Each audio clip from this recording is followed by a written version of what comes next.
Hey guys, so this is a video that I've wanted to make for quite some time. I've mentioned it in my recent few videos, and it all kind of spawns back to the video response that I did to the article back in 2017 titled The Epidemic of Gay Loneliness, which talks in depth about the different difficulties that gay men experience when it comes to building connections with other men, regarding relationships, emotional connections largely, and I found it very easy to resonate with because I've been on a very long journey myself, developing my own emotional awareness and feeling comfortable with making emotional connections with other guys, but I recently have gone through a string of experiences, whether it be failed relationships or failed even date attempts, where I've been kind of thinking, oh, is there something wrong with me? Immediately that's what I default to. Is there something wrong with me? Why am I not desirable enough, at least on the emotional front?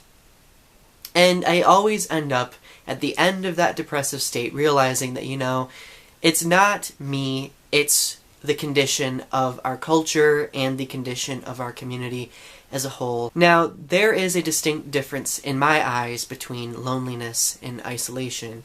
Loneliness is the emotional result of something else, some sort of catalyst.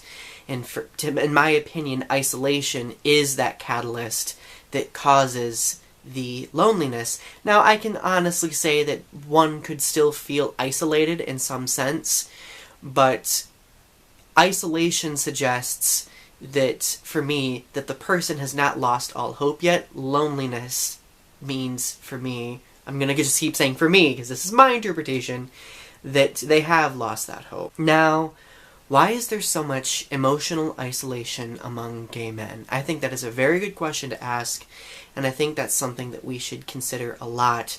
And I think it is one of two reasons. I think, number one, we spend part of our lives in the closet, not experiencing very crucial years when it comes to building that dating experience, learning what it is like to develop emotional connections to other people.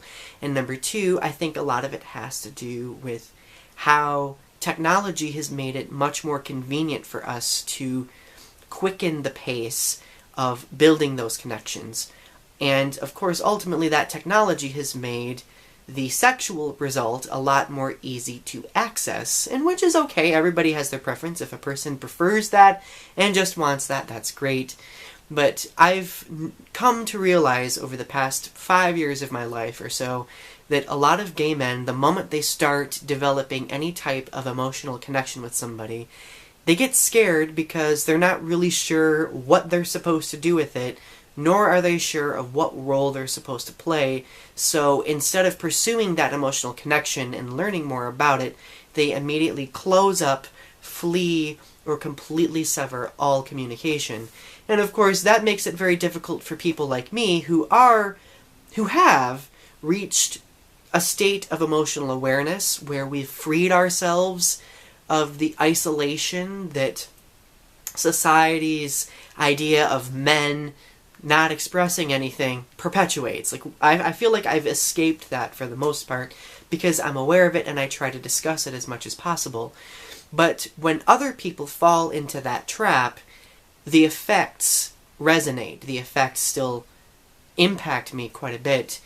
And I'm left continually with the question of, as gay men, being in a culture that often still considers expression emasculating, how do we learn how to make emotional connections with other men without fearing it, or without jumping to at least more of a physical release as opposed to an emotional release?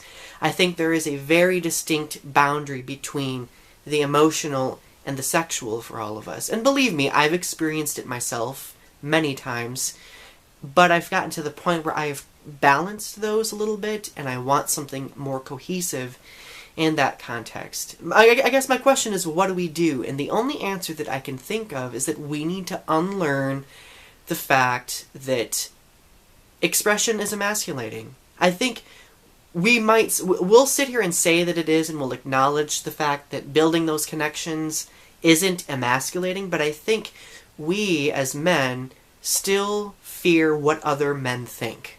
We don't want to appear weak. We don't want to appear less than, or emotional, or dramatic in any sense, because those stereotypes, those impressions have been built over a very, very long period of time. Maybe the easiest way is to unlearn all of this by talking about it, and by looking back at those years that we spent not out, and realizing that, instead of rashly trying to play catch up, let's try to actually build connections with people. Let's try to make things a little bit more concrete. And, I know there are a lot of gay men out there who will probably be like, Donny, you're very old-fashioned with this way of thinking. We are in, this world of sexual revolution where it's completely okay to just have sexual relationships with no strings attached. And I actually completely agree with you. I do agree that we live in that time, and I think it's crucial that we acknowledge that that is a viable option.